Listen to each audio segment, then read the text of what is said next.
संस्कार भारती हरियाणा के द्वारा मिलेगा। और जो आज का विषय है, उस विषय पर हमारे आज के जो मुख्य वक्ता हैं श्रीमान विजय कुमार जी, त्रिक्षेत्रीय संगठन मंत्री संस्कार भारती, आपका हमें उद्बोधन, आपका बौद्धिक, आपका मार्गदर्शन और आशीर्वचन आज हमें प्राप्त होने वाला है।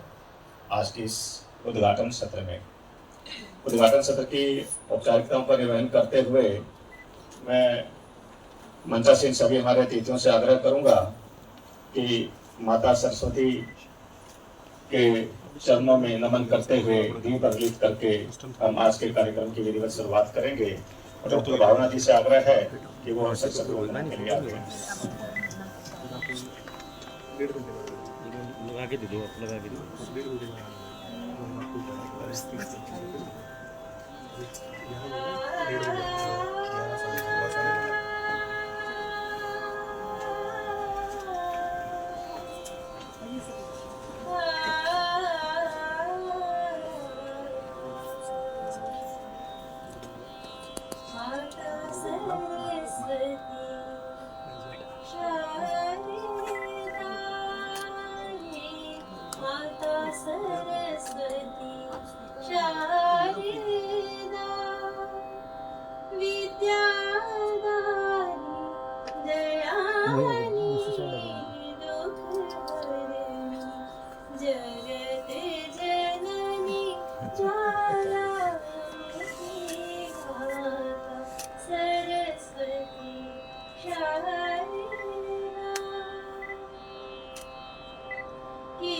आजा बेटा, एक जना आओ, कोई भी आओ, उस साइड आओ बेटा, उसी साइड आओ, उसी साइड जाओ, इधर आ।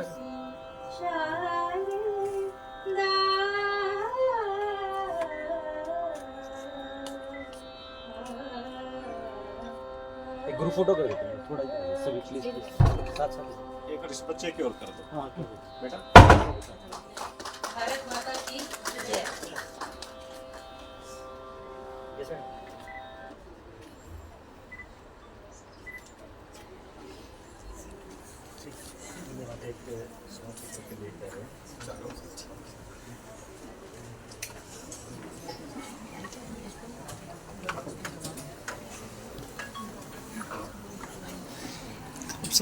इसमें पकड़ो, मैं स्टैंड कार्ड स्टैंड निकालता हूँ।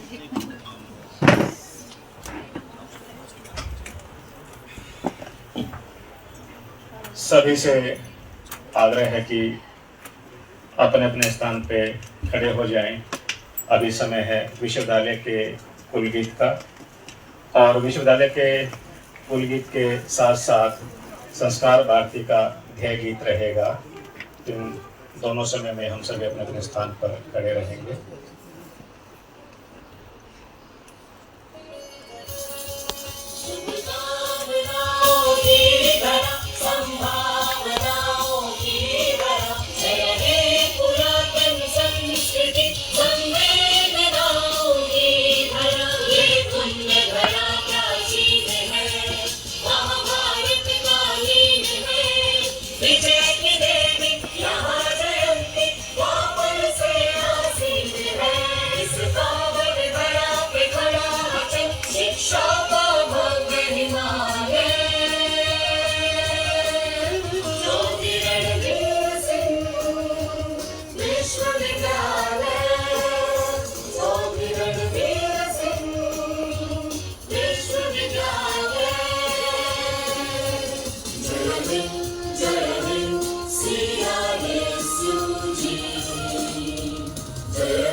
से लदे हुए उद्यान, फूलों से महके मैदान,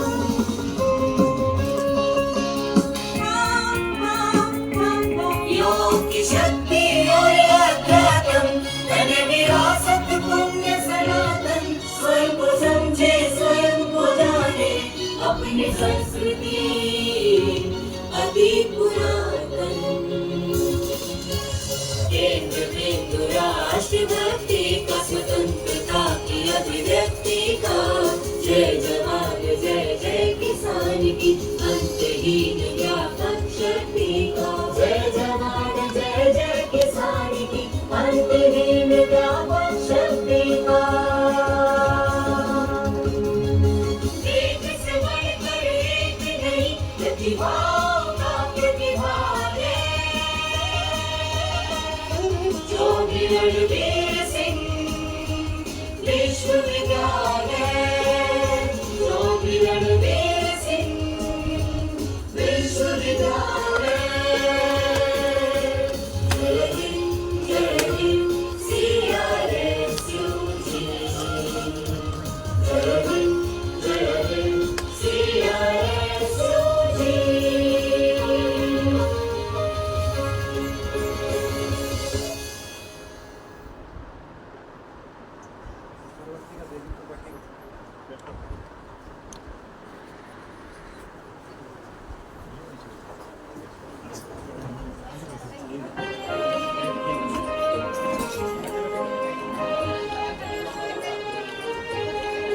साधयति संस्कार भारती, भारते नवजीवनम्, साधयति संस्कार भारती, भारते नवजीवनम्।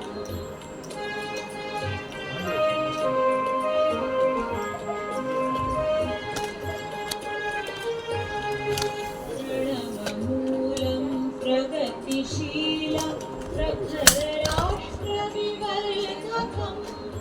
शिवं सत्यं सुन्दरम्, अभिनवं संस्करणोद्यमम्,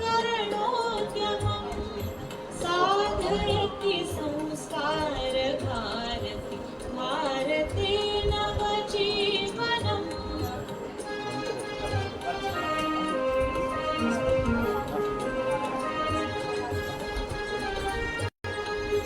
मधुर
disconnected.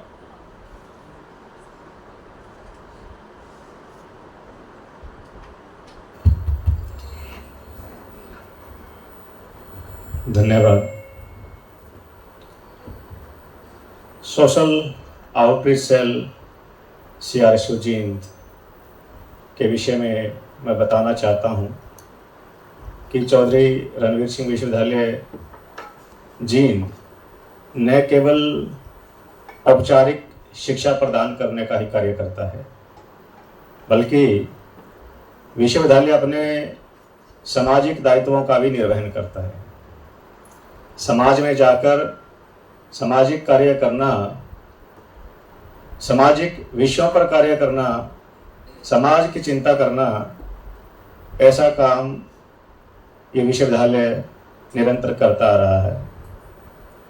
इन्हीं कार्यों के लिए विश्वविद्यालय ने सोशल आउटरीच सेल का निर्माण किया, जिसका निरंतर मार्गदर्शन हमारे विश्वविद्यालय की कुलसचिव महोदया प्रोफेसर लवलीन मोहन जी के द्वारा हो रहा है और इनके मार्गदर्शन में ही ये social outreach cell CRSU Jind कार्यरत है। अनेक सामाजिक विषयों का संज्ञान लेते हुए, सामाजिक विषयों पर काम करते हुए ये 3 दिवसीय कार्यशाला भी इसी कड़ी में, क्योंकि एक बहुत ही ऐतिहासिक और पावन अवसर, जो एक सामाजिक विषय है हमारा, कि लोक माता अहिल्याबाई होलकर जी की 300वीं जयंती का अवसर है, तो इस अवसर पर राष्ट्रीय चित्रकला कार्यशाला का आयोजन सोशल आउटरीच सेल ने संस्कार भारती हरियाणा के साथ मिलकर ये कार्यक्रम किया है। क्योंकि बहुत सारे विषयों को प्रस्तुत करने के लिए अलग अलग माध्यम होते हैं, तो चित्रकला भी एक माध्यम है कि किस प्रकार से हम सामाजिक विषयों का चित्रण, एक सजीव चित्रण चित्रकला के माध्यम से हम कर सकते हैं, देश और दुनिया के सामने हम उसका प्रस्तुतिकरण कर सकते हैं। इसी श्रृंखला में, इसी कड़ी में, इसी विषय को लेकर सोशल आउटरीच सेल और संस्कार भारती हरियाणा आपके समक्ष ये 3 दिन तक इन विषयों को रखने वाला है। अभी कार्यक्रम को आगे विधिवत रूप से संचालित करने के लिए संस्कार भारती की तरफ से मैं डॉक्टर हनीफ जी को आमंत्रित करता हूं कि वो हमारे सभी अतिथियों का परिचय करवाते हुए आगे का संचालन करेंगे। डॉक्टर हनीफ जी।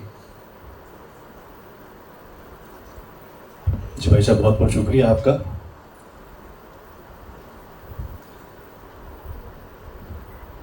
एक बार फिर जैसा कि आप सबके सामने है, संस्कार भारती इकाई जींद और social outreach cell Chaudhary Ranveer Singh विश्वविद्यालय जींद, इन दोनों के सहयोग से, संयुक्त तत्वाधान में ये लोक माता अहिल्याबाई होलकर की 300वीं जयंती के अवसर पर 3 दिवसीय राष्ट्रीय कार्यशाला का आयोजन किया गया है।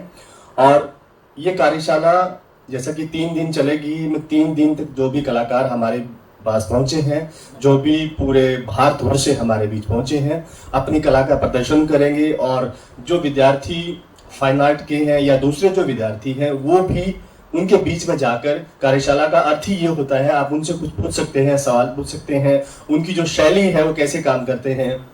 जैसे मैं एग्जाम्पल के तौर पर बताऊंगा, शैलेंद्र जी है, मैंने एक दिन का काम देखा था, ये जो मुर्गा है उनको लेके काम करते हैं, शायद ऐसा है भाई साहब जी। तो ये इन्होंने, मुझे याद है इनकी लाइनें, इन्होंने बताया था कि जो मुर्गा है हमारी सोसाइटी में कैसे आया और बिल्कुल स्टार्टिंग से लेकर सोसाइटी के और आज तक उसका क्या स्थान है और किन किन त्योहारों पर या किन किन अवसरों पर हम उसको बनाते हैं, उसके पीछे क्या हिस्ट्री है, पूरा ये उस पर काम करते हैं। मुझे अभी ये बीच में कुछ याद रहा था। तो बहुत अच्छे कलाकार हमारे बीच मौजूद रहेंगे इस कार्यशाला में। जैसे कि आप सबके सामने हमारे जितने भी मुख्य अतिथि और जितने भी कलाकार पहुंचे हैं, उन सब का हम स्वागत करते हुए सबसे पहले हमारे बीच में मौजूद हैं विजय जी, श्री विजय कुमार जी, त्रिक्षेत्रीय संगठन मंत्री है संस्कार भारती के। जैसे कि आप मौजूद हैं, हमारे बीच में उपस्थित हैं, आपका हम हार्दिक दिल से स्वागत करते हैं।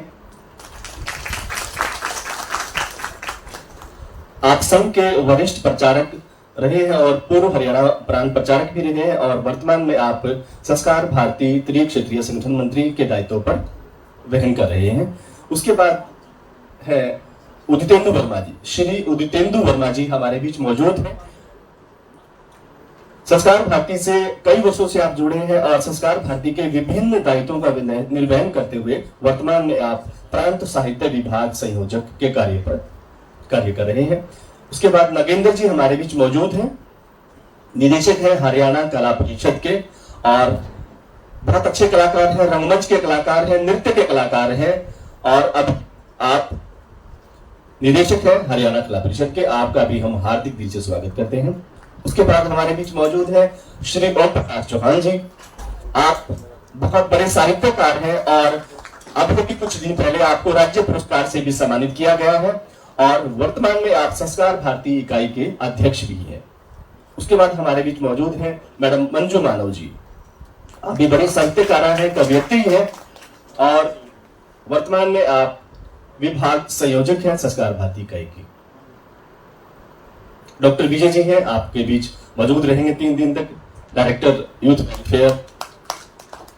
मुरारी जी हैं, प्रांत प्रचारक हैं, आपका भी हम हार्दिक दिल से स्वागत करते हैं, अभिनंदन करते हैं। और दिलबाग जी, श्री दिलबाग जी रजिस्ट्रार हैं, आपका भी हम हार्दिक दिल से इस इकाई में स्वागत करते हैं। आनंद मलिक जी हमारे बीच मौजूद हैं, आपका भी हार्दिक दिल से स्वागत है। और इस कार्यक्रम को एक सूत्र में पिरोने वाली मैडम प्रोफेसर लवलीन जी कुल सचिव है, आपका भी हार्दिक दिल से स्वागत करते हैं। मैं सुबह से देख रहा हूँ मैडम बिल्कुल आए थे लगभग 9 बजे यहाँ पे, एक एक चीज को देखते हुए, गिलास यहाँ क्यों रखा, यहाँ चेयर ऐसे क्यों है, बिल्कुल सब चीजों को हम बड़े आभारी हैं मैडम के, सब चीजों को लेके आप काम कर रहे हैं। तो इसके बाद हमारे बीच में जो 10 कलाकार पहुंचे हैं, आप उनसे भी रूबरू होंगे और उनका काम देखेंगे। तो इस कड़ी में हमारे बीच में जो 10 कलाकार हैं, सबसे पहले हैं शैलेंद्र जी। जैसे कि मैंने आपको कहा था, आप शैलेंद्र जी हैं, मूलतः रोहतक से हैं, Delhi college of fine arts से MFA किया है और BFA की डिग्री भी आपने की है। देश विदेश में अनेक चित्रकला कार्यशाला में भाग लेते हुए राष्ट्रीय कला सम्मान से भी आप नवाजे जा चुके हैं। उसके बाद है विकास रोहिला जी, आप मूलतः जुलाना के हैं, आप चंडीगढ़ कला महाविद्यालय से प्रिंट मेकिंग में MFA की डिग्री हासिल की है और कई राज्य राष्ट्रीय स्तर के पुरस्कार आपको मिल चुके हैं।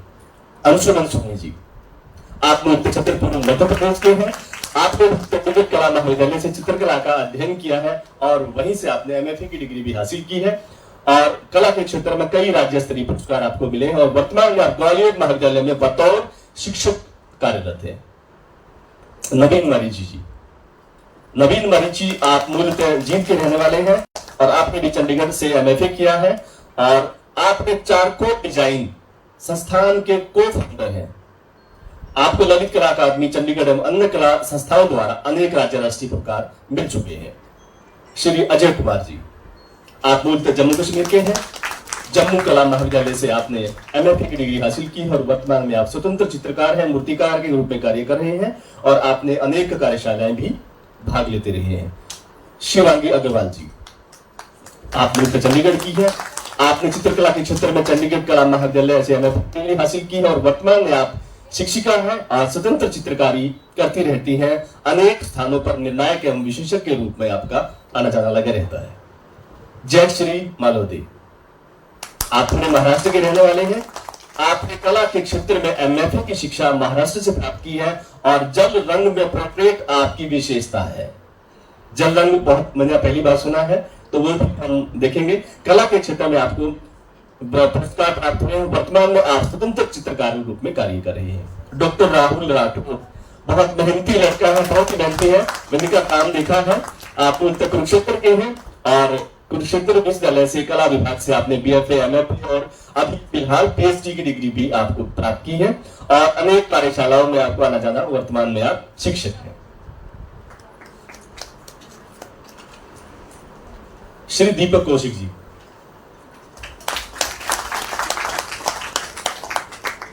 इस कार्यशाला की जड़ है, इस कार्यशाला को लगाने वाले श्री दीपक कौशिक जी हैं, बहुत मेहनती कलाकार हैं बहुत जमीन से जुड़े हुए कलाकार हैं। आप जींद के रहने वाले हैं, लगभग 25 वर्षों से आप इस कला क्षेत्र से जुड़े हैं। आपने भी चंडीगढ़ का महाविद्यालय से एमए की डिग्री हासिल की है और लगभग 6 राजनीतिक पुस्तकों का लेखन रचना की है। आप स्वतंत्र चित्रकार, मूर्तिकार, व्यंग्यकार और कला के द्वारा समाज को जागरूक करने का निरंतर कार्य कर रहे हैं और वर्तमान में आप शिक्षक हैं।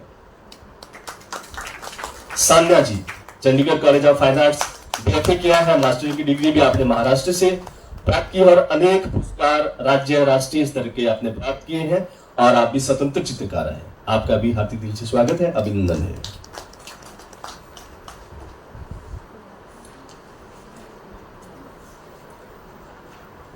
जैसा कि आप सबको पता है, आप अनेक पेंटिंग देखते हैं, अनेक चित्र देखते हैं जब दीवारों पर लगे होते हैं और करोड़ों करोड़ों रुपए में वो चित्र, वो उनकी जो काम है वो बिकता है। उनके पीछे ऐसी क्या चीजें हैं, कई लोग तो उनको देखते ही नहीं कि ये ऐसे निकल जाते हैं कि क्या चित्र है, वो समझ नहीं आता। मतलब उनको समझने के लिए भी आपको पढ़ा लिखा और उनके साथ जुड़ना, जब जुड़ेंगे आप तभी आप उन चीजों को समझते हैं और तभी उनकी जो वैल्यू है, उनकी कीमत है, आपको तभी पता चलती है। एक छोटी सी कहानी है, एक बार एक जो जहाज शिप में पड़ा वो खराब हो गया और अनेक इंजीनियर, बड़े से बड़े इंजीनियर बुलाए गए वहां पे, बिल्कुल जो लेटेस्ट जिन्होंने आईआईटी से किया था, अनेक संस्थानों से उन्होंने किया था। जब उन्होंने पूरा देखा उस शिप को तो वो ढूंढ नहीं पाए कि इस शिप में क्या कमी है। तब एक किसी ने राय दी कि एक बड़े बुजुर्ग एक कोई लोहार है जो शिप बनाने का काम करते हैं, कि उनसे राय ली जाए। तो उनको बुलाया गया और उनको बुला के उनको जहाज दिखाया गया। तो उन्होंने एक बार जहाज का पूरा मुआयना किया, ऊपर नीचे देखा और उन्होंने अपना हथौड़ा उठाया और जाकर 3-4 चोटें ऐसे जगह पर मारी जिससे वो जो जहाज था वो चलना शुरू हो गया। जब उनसे पूछा कि आप क्या मेहनताना क्या है इसका, तो उन्होंने बोला कि 1 लाख रुपए। बोले 1 लाख रुपए, इस आपने सिर्फ 4 हथौड़े मारे हैं और आपके 1 लाख रुपए। मतलब आदमी का जो कहने का जो मेरा मतलब है, आदमी का जो अनुभव है वो बोलता है। वो ये नहीं देखता कि आपने 4 हथौड़े कैसे मारे हैं, 4 हथौड़े कहां पर मारे हैं, किस प्रकार मारे हैं। तो ये सारा का सारा अनुभव है, आपका एक्सपीरियंस है, जो एक लेखनी से, एक पेंसिल से, एक कलम से दिखता है और उसकी तभी कीमत बनती है जब वो अनुभव के द्वारा वहां पर खींचा जाता है या लिखा जाता है।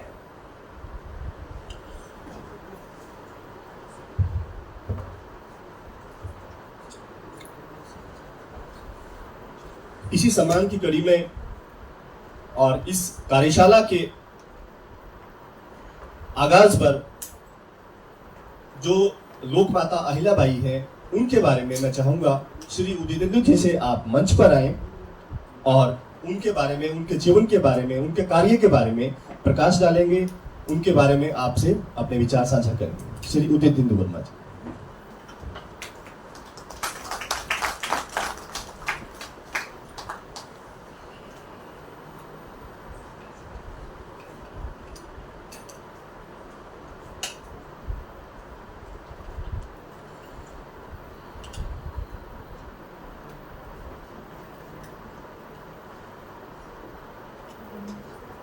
हमारी जो कार्यशाला है वो लगातार चलती रहेगी। जो भी हमारे कलाकार यहाँ, चित्रकार यहाँ पहुंचे हैं, उनका जो काम है, उनको एक स्थान दिया गया है, आप वहाँ पर जाकर विजिट कर सकते हैं। वो पूरा दिन चलता रहेगा, काम करते रहेंगे, वो रात को भी काम करेंगे। जी, आपका स्वागत है उदित जी। बहुत बहुत धन्यवाद doctor Hanif ji. Social outreach cell Chaudhary Ranveer Singh विश्वविद्यालय जींद एवं संस्कार भारती हरियाणा के संयुक्त तत्वावधान में लोकमाता अहिल्याबाई होलकर की 300वीं जयंती के इस ऐतिहासिक एवं पावन अवसर पर आयोजित ये 3 दिवसीय राष्ट्रीय चित्रकला कार्यशाला में सम्मानित मंच पर उपस्थित संस्कार भारती के त्रिक्षेत्रीय संगठन मंत्री माननीय श्री विजय कुमार जी, विश्वविद्यालय की कुल सचिव माननीय प्रोफेसर लवलीन मोहन जी एवं इस सभागार में उपस्थित हरियाणा कला परिषद के निदेशक श्री नागेंद्र जी, संस्कार भारती जींद इकाई के माननीय अध्यक्ष श्री ओम प्रकाश जी, मंजू जी, डॉक्टर हनीफ जी और इस कार्यक्रम के संयोजक दीपक कौशिक जी, आप सभी के साथ मैं इस सदन में उपस्थित सभी कला साधकों को प्रणाम करता हूं और साधुवाद देता हूं इस अनुष्ठान के लिए। ईश्वर ने इस हर छोटे से छोटे प्राणी जीवधारी को कोई ना कोई विशेष गुण दिया है। जैसे कोयल है, उसको कांत, मयूर को नृत्य, फूलों और कलियों को सुगंध और पक्षियों को उड़ान। मनुष्य इन सभी जीवधारियों में सर्वश्रेष्ठ कहलाता है। उसको ईश्वर ने ये गुण, ये विशेषताएं इसलिए दी हैं कि वह उनका उपयोग अपने धर्म, अपनी संस्कृति, अपने समाज, अपने देश के उत्थान, समग्र मानवता, समस्त विश्व के कल्याण के लिए करें। इन विशेषताओं और इन गुणों को प्रदर्शित करने के लिए उपयोजित करने का मुझे लगता है सबसे सर्वश्रेष्ठ माध्यम जो है, अगर लेखनी के माध्यम से हम बात करें तो साहित्य, और तूलिका के माध्यम से या अन्य विधाओं के माध्यम से हम बात करें तो कला, ये एक सर्वश्रेष्ठ माध्यम है। स्वामी विवेकानंद ने भी कहा था कि किसी भी व्यक्ति को किसी भी प्रकार की योग्यता, क्षमता, प्रतिभा प्राप्त होना तब तक उसके सौभाग्य की बात नहीं बनती जब तक कि कोई व्यक्ति उनके उपयोग के लिए गुणी व्यक्ति से याचना ना करे और धारक उसकी कामना की पूर्ति ना करे। इस आधार पर प्रत्येक गुणी व्यक्ति को अपने गुण का उपयोग करने हेतु क्षेत्र स्वयं तलाश करने की आवश्यकता होती है और उसका यह कर्तव्य बनता है। ये कर्तव्य तब और पावन हो जाता है जब हमारे देश का नायक इसका वातावरण निर्मित करके अवसर प्रदान करे। हम सौभाग्यशाली हैं कि देश, इस राष्ट्र के नायक ने इसी उद्देश्य की पूर्ति हेतु एक भारत श्रेष्ठ भारत की घोषणा करके हमें लक्ष्य निर्धारित करने के लिए वह अवसर प्रदान किया है। उसकी प्रतिपूर्ति के लिए अर्थात अपने राष्ट्र को परम वैभव के शिखर पर पहुंचाने का संदेश हमको दिया है। ये संदेश यदि मैं साहित्य की कविता की भाषा में दोहराना चाहूँ तो देश के प्रख्यात साहित्यकार आचार्य जी देवेंद्र देव जी हैं, उनकी एक रचना है, उसके संदर्भ को आगे बढ़ाते हुए मैं कुछ पंक्तियों के माध्यम से दोहराना चाहूँगा और साथ ही आह्वान करूँगा कि उपस्थित सदन से भी ये अनुरोध करूँगा कि वह इसको संज्ञान में लेकर स्वयं को अपने कर्तव्य पथ की ओर अग्रसर हो। कि टिमटिमाते तारकों पर है नहीं विश्वास हमको, हम नए पुरुषार्थ का सूरज उगाना चाहते हैं। आज का ये शांतिकामी युग कदाचित भ्रांति का है, वास है संत्रास का, संदेह का संक्रांति का है। हम करें जागृत प्रसुप्त विवेक की निज कंदराएं, मौन होकर यूं बैठे क्षण नहीं विश्रांति का है। स्वार्थ की श्रुत श्रवणी पर है नहीं विश्वास हमको, हम नए आह्लाद की गंगा बहाना चाहते हैं। क्षुब्ध है अभ्यर्चना की वर्तिका वातावरण से, क्षुब्ध है गरिमा मनुष्यता की मनुष्य के आचरण से। हम मिटाएं क्षोभ सबका स्नेह करुणा दान देकर, हम सजाएं इस भवन को सत्य शिव के आभरण से। धूसरित पाषाण खंडों पर नहीं विश्वास हमको, हम नए आराध्य की निष्ठा जगाना चाहते हैं। चल रहा परिवर्तनों का चक्र देखो तीव्र गति से, दुख ही मिलता सदा सुख भोग की अंतः प्रकृति से। कर मनन मन से हृदय से हम कलुष कलमश मिटाएं, मांगती हैं कालकृति सौभाग्य की चिंतन सुमति से। ध्वंस धर्मी सर्जना पर है नहीं विश्वास हमको, हम नए निर्माण की संस्कृति सजाना चाहते हैं। रच रहे हैं सृष्टि ऐसी साधुजन यति संत योगी, कल्पना भी पाप अत्याचार की जिसमें न होगी। भ्रमित दूषित संकुलित जिसने किया है लोक सारा, उस अविद्या से ग्रसित लगती समय की दृष्टि रोगी। नियतिगत आवागमन पर है नहीं विश्वास हमको, हम नए ढंग से नई दुनिया बसाना चाहते हैं। साधनाओं में निरत हो मत अनेका नाम ले हम, कामनाओं में फंसे मत भावना से काम ले हम, शक्ति श्रम के पुंज बनकर हम उठे कटिबद्ध होकर, चल रहे अभियान का जय केतु बढ़कर थाम ले हम, विश्व के अभिशप्त रागों पर नहीं विश्वास हमको, हम नए युग के सृजन के गीत गाना चाहते हैं, हम नए युग के सृजन के गीत गाना चाहते हैं। मैं अपना वक्तव्य इस कविता के माध्यम से आप लोगों के बीच रखना चाह रहा था। बाकी मुख्य विषय हमारे माननीय मुख्य वक्ता के रूप में उपस्थित माननीय विजय जी अपना वक्तव्य में रखेंगे और अपनी बात को मैं यहीं पर इस विषय के साथ समाप्त करता हूँ। धन्यवाद।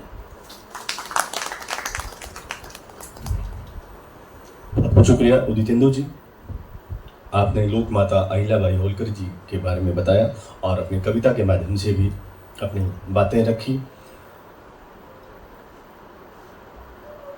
सबका एक मीडियम होता है बात करने का, जैसे मेरा मीडियम, मैं रंगमंच से हूँ तो मैं अभिनय से बात करता हूँ, डायलॉग से बात करता हूँ और अपनी कविताओं से, कहानियों से बात करता हूँ। तो ऐसी एक छोटी सी कहानी और है, अगले हमारे जो वक्ता हैं उनके लिए, उनके छोटी सी कहानियों से बात करता हूँ मैं, आपको सारी चीजें उनके बारे में समझ में आ जाती हैं। एक बार एक बादशाह ने अपने बेटे को बुलाया और कहा मैं मरने जा रहा हूं और मेरे पास 2 हीरे हैं और ये दोनों हीरों में से एक हीरा नकली है। बेटा ये आपको मैं देके जा रहा हूं और आप इनको पता करवा लेना कि ये कौन सा हीरा नकली है और कौन सा नकली असली है। बेटे को हुआ कि ये तो बड़ी, उसमें डाल दिया कि मैं कैसे करूं, मैं कैसे पता लगाऊंगा। तो बहुत सारे लोग बुलाए गए और बोले कि अगर जो इसको सही बताएगा उसको इनाम मिलेगा और जो नहीं बता पाएगा उसको फांसी पे। किसकी हिम्मत ऐसे कि कौन एकदम इस चैलेंज को वो स्वीकार करे। तो एक बहुत बूढ़ा आदमी आया, नाबीन, मतलब जो अंधा था। वो बोला, अब दरबार में आया धीरे धीरे और बोला कि मैं आपको बता दूंगा कि कौन सा असली हीरा है और कौन सा नकली हीरा है। उसे दोनों हीरे धूप में रख दिए, पूरी कड़कती धूप थी, जून जुलाई का महीना था और वो बैठ गया वहां पे। पूरा दिन बैठा रहा, हीरे, दोनों जो हीरे थे वो धूप में रखे रहे। जब शाम हुई, दिन ढलने को हुआ, उसने दोनों हीरे उठाए और राजा के पास चले गए। एक हाथ में दूसरा हीरा, एक हाथ में वो हीरा। वो बोला महाराज ये असली हीरा है और ये नकली हीरा है। बोला आप कैसे कह रहे हैं, आपके पास क्या है, प्रूफ करके दिखाएं आप इसको।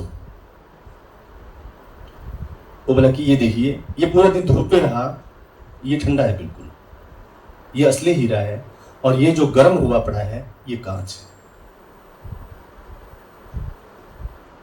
जो व्यक्तित्व शालीन होता है, ठंडे दिमाग के होते हैं, सहृदय होते हैं, विनम्र होते हैं, असली हीरे वही होते हैं। और उसी ठंडे हीरे के लिए मैं निवेदन करता हूं श्रीमान विजय कुमार जी से।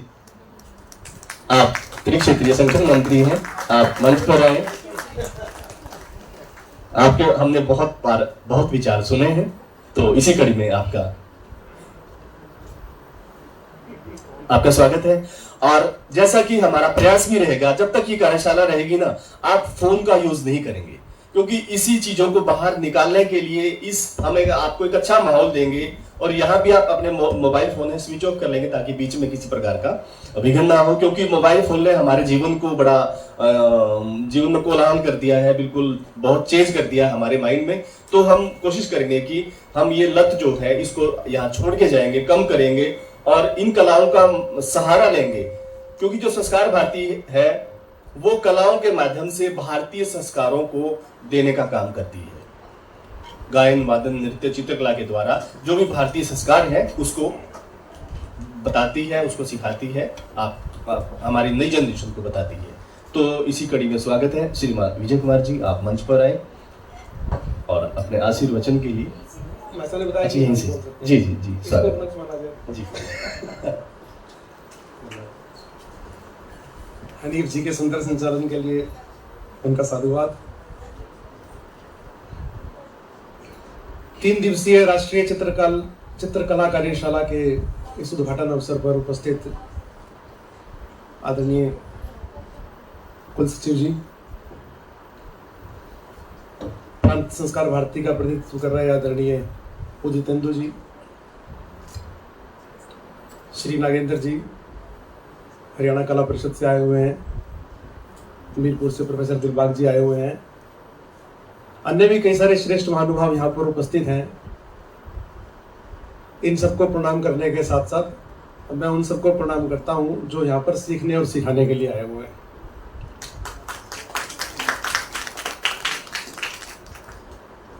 और सीखने और सिखाने के लिए विश्व में, दुनिया में बहुत सारी चीजें हैं।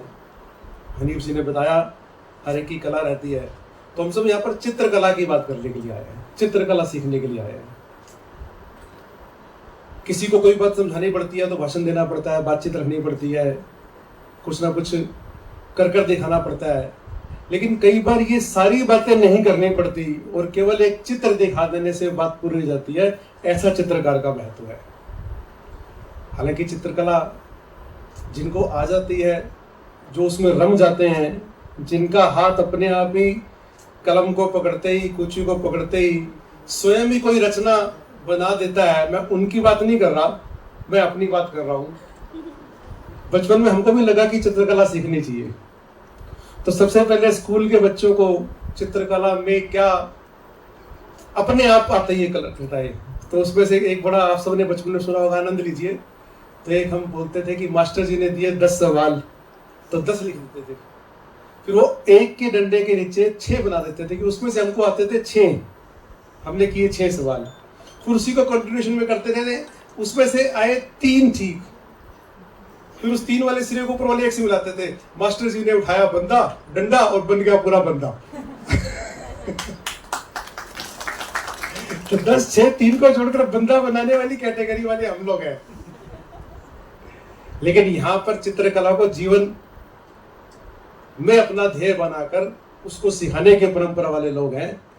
और चित्रकला की इस प्रतियोगिता, इस कार्यशाला में नए बंधु भी, मेरे छोटे भाई बहन भी यहाँ पर कई सारे बैठे हैं। अब मुझे व्यक्तिगत परिचय में नहीं है कि ये चित्रकला वाले ही हैं या यूनिवर्सिटी के अन्य विद्यार्थी हैं, लेकिन बताया गया है कि चित्रकला वाले विद्यार्थी हैं। तो ऐसी इस परंपरा को जीवित रखने वाले आप सब लोगों को मैं प्रणाम करता हूं। वासुदेव कामत जी, आपने नाम सुना होगा। हाँ, वासुदेव कामत जी अखिल भारतीय स्तर के चित्रकार रहे हैं, अभी भी हैं, वृद्ध हो गए हैं, लेकिन उनकी कलम अभी भी चलती है। वो संस्कार भारती जो इस आज के आयोजन में क्या बोलते हैं, पार्टनर की भूमिका में आए यूनिवर्सिटी के साथ, उस संस्कार भारती के राष्ट्रीय अध्यक्ष रहे हैं और वो बड़े उत्कृष्ट कोटि के कलाकार हैं, चित्रकार हैं। तो उनका एक ही भाषण मुझे सुनने को मिला जिसमें उन्होंने अपने चित्रों के बारे में कुछ जानकारी दी थी। तो सुनते हुए मन कैसा हो जाता है। तो उन्होंने एक चित्र दिखाया, उस चित्र के अंदर जैसे हम बांके बिहारी जी के दर्शन करने के लिए जाते हैं, तो बांके बिहारी जी के दर्शन करने के लिए जाते हैं तो सामने एक बैरियर लगा हुआ है, उसके इधर ही खड़े होकर दर्शन करने होते हैं। तो उन्होंने चित्र दिखाया कि बांके बिहारी जी के दर्शन करने के लिए जो लोग खड़े हैं वो उस समय नहीं है क्योंकि रात का समय है, और एक बालक बांके बिहारी जी के दर्शन करने के लिए ऐसे उचक कर आगे खड़ा है। और जब नजदीक जाके उन्होंने दिखाया तो जैसे कहते हैं ना, आजकल वो बड़ा कर देते हैं, हमारे पास सबकी आदत है मोबाइल की, तो वैसे ही बड़ा करते करते नजदीक दिखाया तो वो बालक ही बांके बिहारी जी था। सबको लगा कि ये क्या मतलब है। तो उन बांके बिहारी जी ने जो देख रहे थे, उन्होंने ये कहा अपने चित्र के माध्यम से, वासुदेव जी ने, कि ये बांके बिहारी जी देखने के लिए आए हैं कि ये किनको लोग देखते हैं और जिनको देखते हैं उनको देख के क्या सोचते हैं। ये देखना और सोचना सामान्य व्यक्ति नहीं सोच सकता, ये चित्रकारी सोच सकता है। फिर एक चित्र उन्होंने बनाया कि भगवान कृष्ण के हाथ में वंशी रहती है। हमने वंशी की कई कथाएं सुनी है, वंशी को छेदा जाता है, वंशी को ऐसे किया जाता है, इसलिए भगवान कृष्ण की प्रिय है इत्यादि। तो उस चित्र में दिखाया कि भगवान कृष्ण जी की जो वंशी है, भगवान कृष्ण और बाल रूप में आकर उस वंशी के ऊपर हाथ फेर रहे हैं, बजा नहीं रहे। वंशी को उठाकर अधरों पर नहीं रखा हुआ, बजाया नहीं जा रहा उस वंशी को, वो उस वंशी के ऊपर हाथ फेर रहे हैं और हाथ फेरते फेरते भगवान कृष्ण की आंखों से आंसू आ रहे हैं। तो चित्र दिखा के उन्होंने कहा कि इस चित्र में मैंने ये दिखाया है कि वंशी जो संसार के अंदर भगवान कृष्ण का ही पर्यायवाची है, जिसने इतने कष्ट सहे हैं, उसके कष्ट को समझने के लिए आज कान्हा खुद उसके पास आया है। और उसको देखकर कहना के आंसू आ गए। यानी एक चित्र के माध्यम से जो हम सोच भी नहीं सकते। कवि के बारे में तो कहते हैं कि जहां ना पहुंचे रवि वहां पहुंचे कवि, लेकिन ये केवल कलाकार की, कवि की बात नहीं है, ये सभी कलाकारों की बात है, ये सब कलावंतों की बात है, ये सब कला मर्मज्ञों की बात है, ये सब कला वाले मन के लोगों की बात है। तो इसलिए यहाँ पर जितने कलावंत बैठे हैं, भले ही वो कार्यक्रम में अकस्मात ही आ गए हों, जैसे रविंदर जी आ गए अभी, भले ही योजना से आ गए हों और भले ही कार्यक्रम के आयोजन में हो, उन सबको, चूंकि वो कलाकार है, इसलिए मैं आप सबको प्रणाम करता हूँ। आज के कार्यक्रम का जो आप लोगों ने निमित्त बनाया है, जो आयोजन का कारण बनाया है, वो तो बेशक कला का प्रचार प्रसार, नए लोग कला सीखें, पुराने लोगों की कला का नए लोगों को कला चले, लेकिन आयोजन के लिए हमने जिनके नाम का उपयोग किया है उनकी नाम की भी जानकारी होनी चाहिए। मैं थोड़ी सी चर्चा उसकी करूंगा, और उनकी चर्चा करने से पहले आपको उनकी चर्चा कितनी महत्वपूर्ण है, उनका नाम कितना बड़ा है, उसके संबंध में आपको वहां तक पहुंचाने के लिए कुछ बातें आपसे करूंगा, हम सबका मानसिक स्तर वहां तक पहुंच जाए। तो आप में से कोई भी बता सकता है कि इस समय भारत के अंदर पिछले कई वर्षों से स्वच्छता अभियान के नाते से बड़े सारे काम हुए हैं, और स्वच्छता के नाते से हम अपने शहर में भी ध्यान रखते हैं, और अब सामान्य व्यक्ति को, छोटे बच्चे को भी ध्यान में आता है कि स्वच्छ रहना चाहिए। भारत की गिनती अब दुनिया के स्वच्छ शहरों में, स्वच्छ देशों में होने लगी है। लेकिन हमें से ये किसको पता है कि भारत का सबसे स्वच्छ शहर कौन सा है? इंदौर। और कोई? तो बिल्कुल ठीक बताया आप लोगों ने, भारत का सबसे स्वच्छ शहर इंदौर है, और ये इंदौर शहर की स्थापना करने वाली लोक माता अहिल्याबाई होलकर है। पिछले दिनों अहमदनगर एक जिला है महाराष्ट्र का, उसका नामकरण बदलकर, चूंकि अहिल्याबाई होलकर का ये वर्ष चल रहा है और उसकी ख्याति इतनी हो गई है, लोगों को ध्यान में आना चाहिए, इसलिए उस जिले का नाम भी निकालकर, वो नाम हटाकर अहिल्याबाई होलकर रखा गया। इसी तरह से उन्होंने जो पुरुषार्थ किया, जो नगर बसाया, जिसकी चर्चा की हमने, वो तो है ही है। लेकिन ये सब कुछ करने से पहले मैं बड़ा सब कुछ पालूंगा तो कुछ करूंगा, ऐसा नहीं है। मेरे जीवन में कितने अभाव हो सकते हैं, मेरे जीवन में कितने कष्ट हो सकते हैं, उसके बावजूद भी मैं क्या कर सकता हूं। तो इसका उदाहरण देने के लिए भी उन्हीं का नाम आएगा। अगर मैं प्रश्न के रूप में पूछूं तो हम सबको पता है, गुरु गोविंद सिंह जी हमारे देश के अंदर ऐसे हुए महापुरुष हुए जिन्होंने अपने पुरानी और अपनी नई पीढ़ी को वार दिया था। पहले प्यो वारा, फिर माँ वारी, फिर पुतवारे, सारे ऐसा गीत आता है उनके बारे में। तो जिस तरह से गुरु गोविंद सिंह जी ने अपनी सारी पीढ़ी को, आगे वाली पिछली वाली को वार दिया था या उनको खो दिया था, उसी तरह से अहिल्याबाई हमारे देश की ऐसी नायिका है जिसने अपने विवाह के बाद अपने पति को खोया, अपने बच्चों को खोया, अपने ससुर को खोया, अपनी बेटी को खोया, अपने दामाद को खोया, और उसके बावजूद भी जो जो उन्होंने किया वो आज तक विश्व में कोई नहीं कर पाया, वो अद्वितीय है।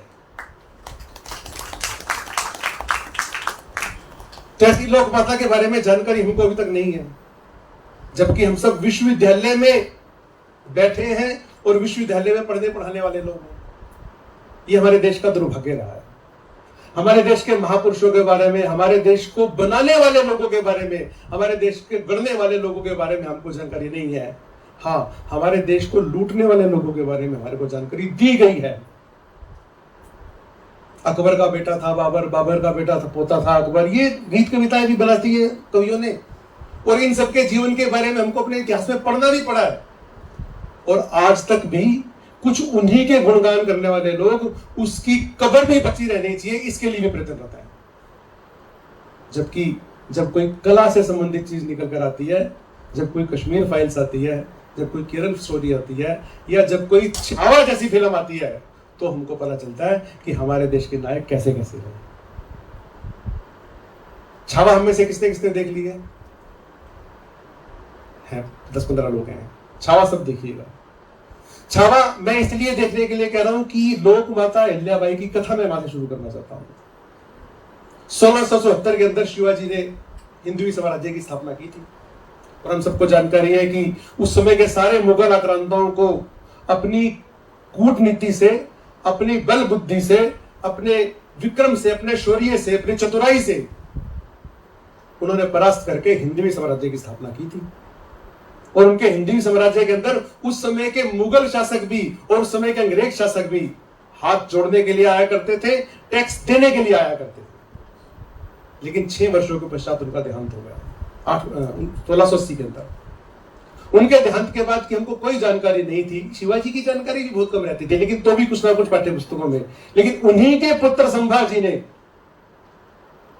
सिंह का बेटा छावा के रूप में जो पुरुषार्थ किया वो हम सबने छावा फिल्म के अंदर देखा होगा। और उसी छावा फिल्म के अंदर हमने ये भी देखा होगा कि पिता पर भी अत्याचार करने वाला और उस पिता के अत्याचार के बावजूद अपने दम पर, वो औरंगजेब अपने दम पर, अपने सारे मुगलिया सल्तनत के दम पर उस शिवाजी के बाद भी उस हिंदवी साम्राज्य को समाप्त नहीं कर पाया। और लगभग 26 वर्षों तक वहां पर दर दर भटकता फिरा रहा दक्कन के क्षेत्रों के अंदर, और आखिर में महाराष्ट्र के अंदर उसकी कब्र बन गई। लेकिन छावा, छावा के बाद अगला छावा, उसके बाद अगला छावा, हिंदवी साम्राज्य तब भी था, आज भी है, आगे भी रहेगा।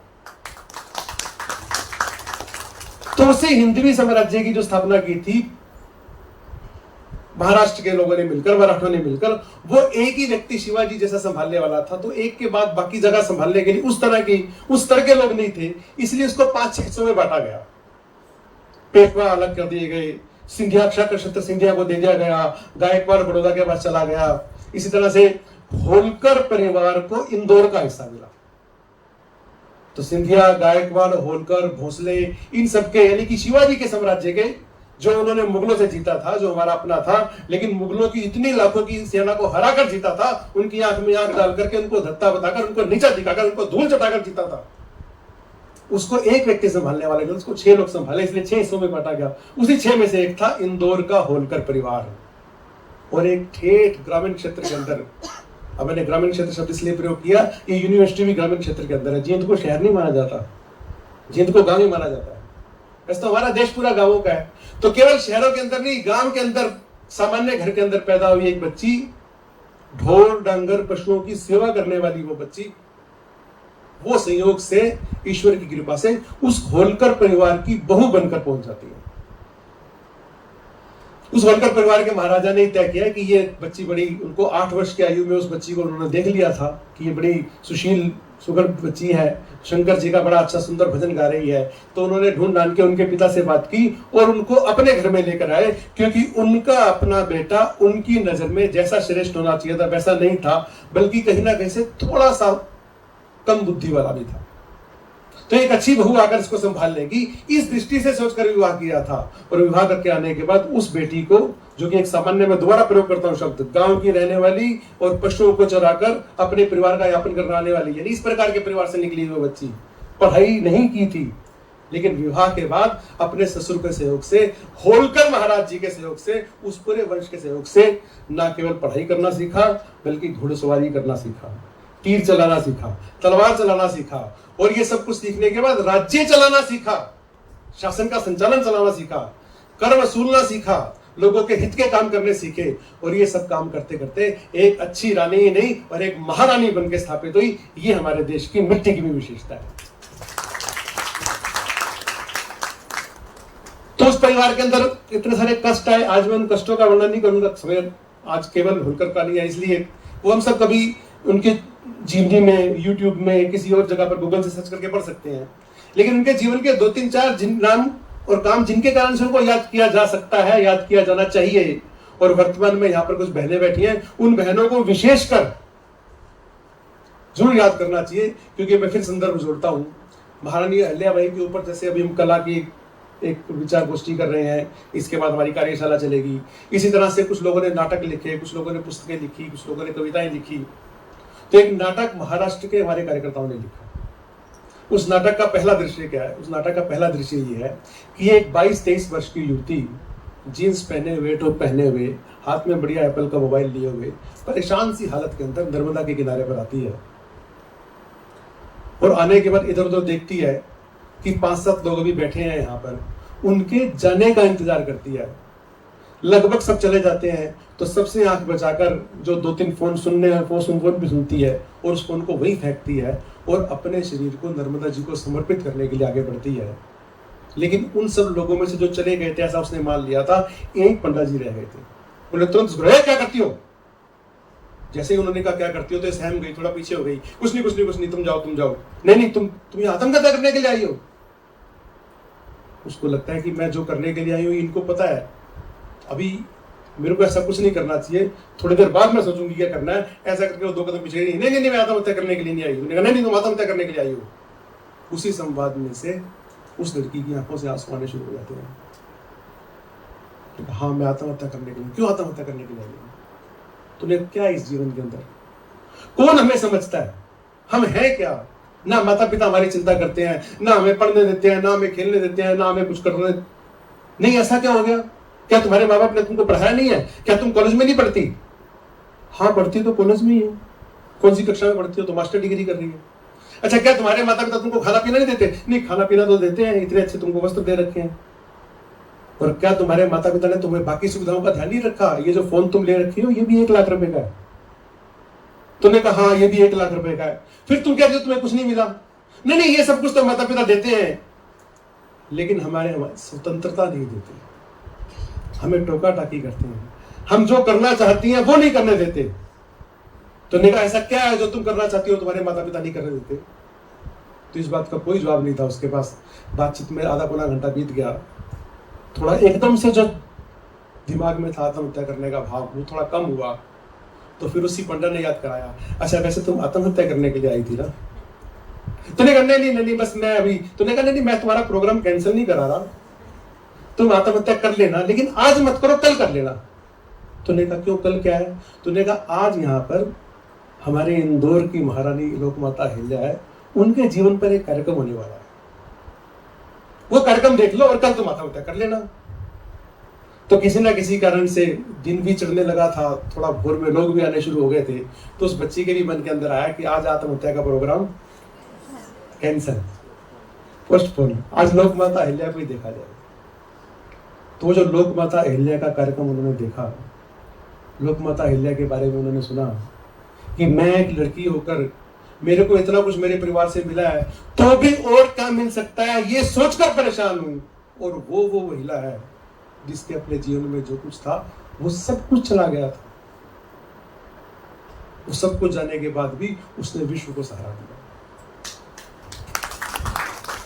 और हम सबने पुरानी फिल्मों का गीत सुना ही होगा, उस गीत को हम सब एक बार दोहरा लेते हैं। तुम बेसहारा हो तो किसी का सहारा बनो, तुम बेसहारा हो तो किसी का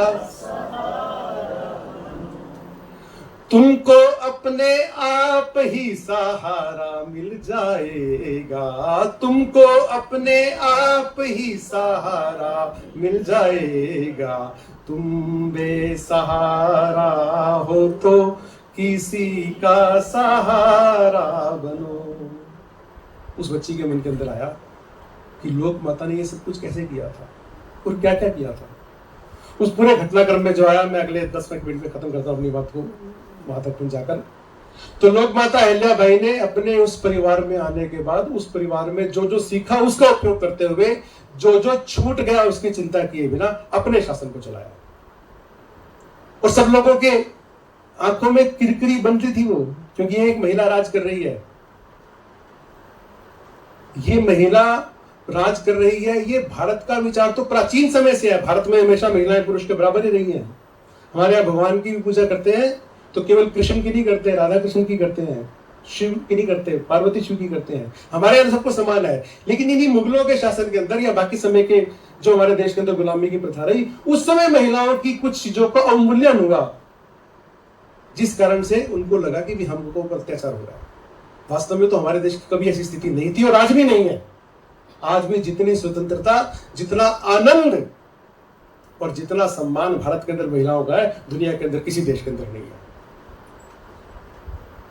तो वह अहिल्या बाई ने बाकियों की आंखों की किरकिरी बनने के बावजूद भी अपने शासन को इतने सुंदर ढंग से चलाया कि अपने शासन की आय भी बढ़ाई, अपने शासन के अंदर नए उद्योग धंधे स्थापित किए, अपने शासन की व्यवस्थाएं भी सुचारू रूप से खड़ी की और उसके बावजूद विदेशी शक्तियों का भी दृढ़ता से मुकाबला किया। राघवा नाम का एक व्यक्ति होलकर परिवार का ही था हालांकि, तो उसको लगा कि भी अब तो ये विधवा अकेली रह गई है, इसके ऊपर आक्रमण क्यों ना किया जाए। तो वो 50,000 की सेना लेकर 50,000 की सेना लेकर उस अबला समझकर उस लोक माता पर आक्रमण करने के लिए आया। लेकिन लोक माता अबला नहीं थी, सबला थी, ये तो सबको पता ही है। साथ साथ कूटनीति की भी कितनी उन्होंने जानकारी थी और उसका प्रयोग किया। तो जैसे ही वो कुछ किलोमीटर दूरी पर थे, पता चला कि राघवा आ रहे हैं, राघवा बड़े हैं, तो उन्होंने राघव को आने के लिए क्या करना चाहिए, उनको रोकने के लिए। तो उन्होंने 2 पत्र लिखे। पहला पत्र राघवा को ही लिखा, दूसरा पत्र पेशवा सरदार को पुणे के अंदर लिखा। तो उन्होंने पत्र के अंदर राघवा को लिखा कि राघवा, आप मेरे राज्य में आ रहे हैं, आपका स्वागत है, और मेरे को पता चला है कि आप 50,000 की सेना लेकर आ रहे हो और तुम्हारे सैनिक बड़े वीर हैं, तुम्हारे पास हाथी घोड़े सब कुछ है, तीर तलवार सब कुछ है, लेकिन यहाँ पर हम सब लोग, हम सब महिलाएं, और मैं अपनी 50,000 से ज्यादा महिलाओं के साथ, अपनी बहनों के साथ तुम्हारी सेना को धूल चटाने के लिए तैयार बैठी हूं। और अगर किसी कारण से तुम्हारा अनुभव ज्यादा लड़ने का, तुम जीत गए, तो तुम्हारी जीत के बावजूद भी तुम्हारा सम्मान होगा या अपमान होगा, ये तुम देख लो। और अगर किसी कारण से तुम हार गए, फिर तुम ऊपर काली खुदेगी। यानी ऐसा कूटनीति 50,000 की सेना थी नहीं उनके पास। इतनी महिलाओं को उन्होंने घुड़सवारी नहीं सिखा रखी थी, लेकिन दिमाग में दमदारी थी, दिल मजबूत था, दिमाग मजबूत था, बिल्कुल सतर्कता वाली स्थिति में थी। अपने देश को, अपने राष्ट्र को हर हालत में विजय दिलाना है, ये भावना मन के अंदर थी। इस भावना के कारण से इधर उधर कोई ध्यान ना रखकर सीधा राघव का पत्र लिखा। राघव का पत्र को पढ़कर हिल गए। और दूसरा पत्र जो उन्होंने पेशवा महाराज को लिखा कि आप देखिए, अब ये स्थिति हो गई है, शिवाजी के जाने के बाद, संभाजी के जाने के बाद, उन्हीं के साम्राज्य को संभालने वाली एक महिला, उसको ये राघव आकर आक्रमण करेगा। तो इधर से शिवाजी का, मराठों का पत्र गया, पुणे से सरदार का, इधर राघोबा को महारानी का पत्र मिला। तो राघोबा ने उनको जवाब दिया, नहीं नहीं नहीं, मैं आक्रमण करने के लिए नहीं जा रहा, मैं तो वो अहिल्या भाई के पुत्र का देहांत हो गया था ना, तो उनका पता लेने के लिए जा रहा था। तो 50,000 की सेना के साथ जा रहा था। यानी केवल वीरता ही नहीं, वीरता के साथ भावुकता नहीं चाहिए, आत्मबल चाहिए, और उसके आधार पर कूटनीति चाहिए। हम सबने सुना होगा कि आजकल महिलाओं के सुधार के लिए, उत्थान के लिए बहुत सारी योजनाएं चल रही हैं। तो आजकल मोदी जी ने एक योजना चलाई हुई है, ड्रोन दीदी। महिलाओं को कुछ अभी पिछले महीने तो एक शायद बीमा संबंधी बीमा सखी नाम से भी एक योजना शुरू हुई है। तो ये जो बीमा सखी, बीमा ड्रोन योजना है, मोदी जी के दिमाग में कहां से आ रही है? जब मैंने ये सोचना शुरू किया तो मुझे ध्यान में आया कि मोदी जी के दिमाग में सारी योजनाएं इसलिए आ रही हैं क्योंकि महारानी होलकर ने ये करके दिखाया था। महारानी होलकर लेकर के दिखाया था। उन्होंने अपने उस समय के अंदर सारे के सारे महिलाओं को ही आगे बढ़ाया था, उन सबको शक्ति संपन्न बनाया था, उन सबके लिए बहुत सारे काम किए थे।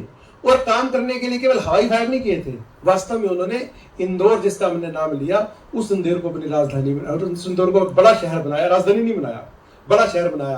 तो वर्तमान इंदौर, जैसे हम कभी चंडीगढ़ की चर्चा करते हैं, चंडीगढ़ बड़ा ऐसा शहर है जो बसा हुआ, बहन जी बैठी है, लेकिन इंदौर शहर भी ऐसे ही है। और ये 300 वर्ष पहले का शहर महारानी अहिल्याबाई होलकर का बसाया हुआ है।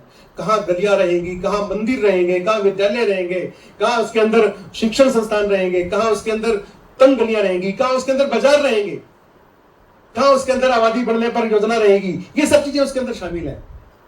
और एक व्यावसायिक शहर के रूप में इंदौर को खड़ा किया। लेकिन व्यावसायिकता के साथ पवित्रता का कोई मेल नहीं है, और राज्य संचालन पवित्रता का काम है। इसलिए उस पवित्रता का निर्माण करने के लिए पड़ोस में ही नर्मदा के किनारे पर महेश्वर नाम का एक नगर अपनी राजधानी के लिए अलग से बसाया। और महेश्वर के नाम पर महिलाओं को ध्यान में आ गया होगा कि महेश्वरी साड़ी भी होती है। तो जो महेश्वरी साड़ी है, ये दुनिया भर के अंदर महेश्वरी साड़ी के नाम से जो प्रसिद्ध साड़ी है, ये उस शहर महेश्वर के अंदर बनती है जिस शहर में सिल्क नहीं होता। महेश्वर के अंदर कोई सिल्क नहीं होता।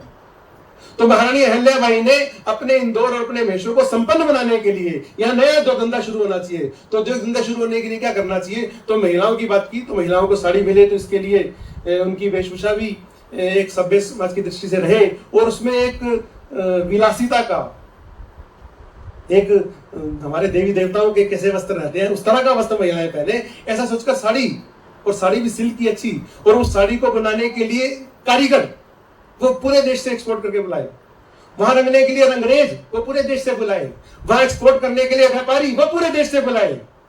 यानी आज की तारीख के अंदर विश्वविद्यालयों से एमबीए करने के बाद आजकल की योजना के हिसाब से स्टार्टअप में कई सारे पैसे मिल जाने के बाद भी जो नहीं कर पाते वो महारानी अहिल्याबाई ने बिना इन सबके किया था, बिना किसी स्टार्टअप के, अपनी योजना से, अपने मन से। तो महेश्वरी साड़ी का निर्माण करने का श्रेय भी ये महारानी अहिल्याबाई को जाता है, जिसने शहर बसाए, जिसने राघोबा जैसे को नेस्तनाबूद किया, उसको आने नहीं दिया, उसने अपने साम्राज्य की सुरक्षा के लिए सारे काम किए। उसने सारे काम करते करते हम सबको ये भी मैंने पहले ध्यान कराया, उसने ये सारे काम बिना अपने पारिवारिक लोगों के किए, क्योंकि परमात्मा ने एक एक करके उन सबसे वो ले दिया था। यानी जबकि आपके पास कुछ नहीं होता तो भी आपके पास जो आपकी राष्ट्र भक्ति है, ये जो आपका स्वयं को छोड़कर दूसरों को जीने का जो भाव होता है, मुझे सब कुछ मिल जाए, ये छोड़कर जब व्यक्ति आगे बढ़ता है तो परमात्मा उसकी सहायता करता है। और हम सबको सुनकर अच्छा लगेगा और अपनी बात की समाप्ति करते हैं, यहाँ तक पहुंचाता हूँ। महारानी अहिल्याबाई ने सारे काम किए, इतने सारे सरकारी शासन दिए होंगे, 70 वर्ष की आयु के अंदर उन्होंने अपने 70 वर्ष की आयु तक वो जीवित रही, अपने साम्राज्य को कहां से कहां तक पहुंचा दिया। आज तक होलकर वंश के अंदर ये सारी चीजें चल रही है। वो ये सारे काम अपनी तरफ से करती थी, अपनी योजना से करती थी, लेकिन अपने नाम से नहीं करती थी, अपने नाम से नहीं करती थी बिल्कुल। हम सबने घटना सुनी होगी शिवाजी महाराज के जीवन की। शिवाजी महाराज को एक बार उनके गुरु समर्थ रामदास जी आए उनके पास, और रामदास जी ने आने के बाद कहा भिक्षाम देहि। शिवाजी बाहर आया, ये महाराज आपको कहे कि भिक्षा की आवश्यकता है। उन्होंने एक पर्ची पर लिखा कि सारा साम्राज्य मैं आपको देता हूं, मेरा सारा राज आपका है, और ये उनके कमंडल में डाल दिया। समर्थ गुरु रामदास जी ने उस पर्ची को पढ़ा कि सारा राज्य मेरा है, और उसको देखते ही शिवाजी क्या आंखें डालने के बाद कहा, ये राज्य तुम्हारा था कब जो तुम मेरे को दे रहे हो? ये राज्य तुम्हारा कब था? राज्य किसी का नहीं होता, राज्य परमात्मा का होता है। इस समय तुमको चलाने का मौका मिला है तो तुम इसको चलाओ, मेरा काम राज्य चलाना नहीं है, लेकिन राज्य है किसका? परमात्मा का। हम जो चीज हमारे पास आ जाती है हमको लगता है कि ये हमारी हमारी। तो महारानी अहिल्याबाई ने उसे शिवाजी के उसी वाक्य को याद करते हुए अपने जीवन के अंदर जितने भी निर्णय लिए, जितने भी सरकारी आदेश निकाले, उन सब आदेश के नीचे अपने हस्ताक्षर नहीं किए। नीचे होलकर परिवार ने लिखा, उसमें नीचे लिखा शिव जी की आज्ञा से। शिव जी की आज्ञा, सब कुछ उन्हीं की आज्ञा से चल रहा है, हम कौन है करने वाले? तो ऐसी जो हमारे देश की प्रख्यात सारी बातें हैं, इस तरह के उद्योत मन वाले जो व्यक्तित्व हुए हैं, वो चाहे महिला हो चाहे पुरुष हो, जिन्होंने पूरे देश के अंदर अलग अलग परिस्थितियों के अंदर हर परिस्थिति में से उस परिस्थिति से अपने देश को निकालकर एक उन्नति के पथ पर आगे बढ़ाया है, उन सबको हमारे सिलेबस में शामिल होना चाहिए या नहीं होना चाहिए? तो नवीन शिक्षा नीति के अंदर इस तरह की कई सारी चीजें शामिल होंगी, लेकिन मुझे लगता है कि जब होंगी तब होंगी, धीरे धीरे करके हो भी रहे हैं। मैं विश्वविद्यालय के अंदर बैठा हूँ, विश्वविद्यालय के पदाधिकारी यहाँ बैठे हैं, तो मुझे लगता है आप उनके जीवन का स्मरण चिर परिस्थिति बनाए रखने के लिए, अपने यहाँ पर बच्चे बच्चियों को ध्यान कराने के लिए यहाँ पर एक चेयर उनकी स्थापित कीजिए। ऐसा तो मैं सुझाव देकर आपको जा रहा हूँ। उनके नाम की चेयर तो स्थापित हो सकती है यहाँ पर। तो ऐसे जो व्यक्ति था उनको हम यदा कदा बीच बीच में याद करते रहे, उनको बिसरे ना, और केवल याद करना ही नहीं, उनके जीवन से प्रेरणा लेकर अपने जीवन के निर्णय लीजिए। मेरा जीवन की डोर किसी और के हाथ में नहीं रहेगी। छोटी मोटी घर की, समाज की, इधर उधर की आर्थिक परेशानियों से मैं परेशान नहीं होऊंगा, मैं परेशान नहीं होंगी, बल्कि वो याद रखेंगे कि तुम बेसहारा हो तो किसी का सहारा बनो। ऐसी भावना से हम सब पढ़े, और इसी भावना के साथ संस्कार भारती भी पूरे देश के अंदर कला के क्षेत्र में काम करने वाली संस्था के रूप में इस बार कुंभ का मेला हमारे देश ने दुनिया के बड़े हैरानी के विषय था कि 60 करोड़ लोगों ने देश के अंदर ऐसे एक ही मन से, एक ही भाव से, एक ही जगह पर, बिना किसी ऊंच नीच के, बिना किसी छुआछूत के जाके उसी तट पर गंगा जी में त्रिवेणी पर स्नान किया। आखिर क्या इस देश की शक्ति है? तो इस देश की जो आध्यात्मिक शक्ति है उसको बनाए रखना, उसको मानते रहना। और जो कुंभ के अंदर जो हमने संस्कार भारती ने इस बार शिविर लगाया था, तो आपको सुन के अच्छा लगेगा, उस पूरे शिविर का जो भवन था, उस शिविर का जो मेन गेट था, मुख्य द्वार था, उसका हमने लिखा था महेश्वर द्वार। जो हमारा 20 दिन वहां पर मंचीय कार्यक्रम चलता रहा, उस मंचीय कार्यक्रम में ऊपर संस्कार भारती का नाम रहा होगा, लेकिन नीचे हमने लिखा हुआ था शिव शंकर की आज्ञा से। और ये जब कोई आता था तो पूछता था, भाई साहब ये शिव शंकर की आज्ञा का क्या मतलब है? तो उनको बताते थे कि शिव शंकर की आज्ञा का ये मतलब है। तो ये सब बताने के बहाने हैं। तो जब हम किसी से चर्चा करते हैं तो हम क्या चर्चाएं करते हैं, इसका हमारे व्यक्तित्व पर तो प्रभाव पड़ता ही है। हमारा देश कैसा है, हमारा भाव कैसा है, हमारा जीवन कैसा है, हम अपने देश को कहां तक ले जाते हैं, इस पर भी प्रभाव पड़ता है। इसलिए हम लोग कब कैसी चर्चाएं करते हैं ये भी हमको ध्यान रखना चाहिए। कब कैसे चित्र बनाते हैं, यहाँ पर नवागंतुक चित्रकार बने हैं। मैंने 2-3 चित्रों का वर्णन किया कामत जी का उदाहरण देकर। जब हम चित्र बनाते हैं तो हमारी दृष्टि क्या चाहिए, उस चित्र के पीछे का भाव क्या चाहिए, उस चित्र के पीछे से मिलने वाली प्रेरणा क्या हमको कहती है, उस चित्र से समाज को दिशा क्या मिलने वाली है, ये सब चीजें भी हम सब लोग ध्यान रखें। इतना ही केवल संस्कार भारती का निवेदन है। संस्कार भारती के साथ मिलकर ऐसा कार्यक्रम करने के लिए आप लोगों का साधुवाद, और संस्कार भारती के साथ जुड़कर आप सब लोग अपने जीवन के अंदर इस प्रकार की सारी बातों का समावेश करते हुए आगे बढ़ेंगे, ऐसी आप सबसे अपेक्षा करता हुआ, और आप ये सारे काम कर रहे हैं इसके लिए आपको साधुवाद देता हुआ, आपको प्रणाम करता हुआ अपनी बातचीत समाप्त करता हूँ। सबको नमस्कार।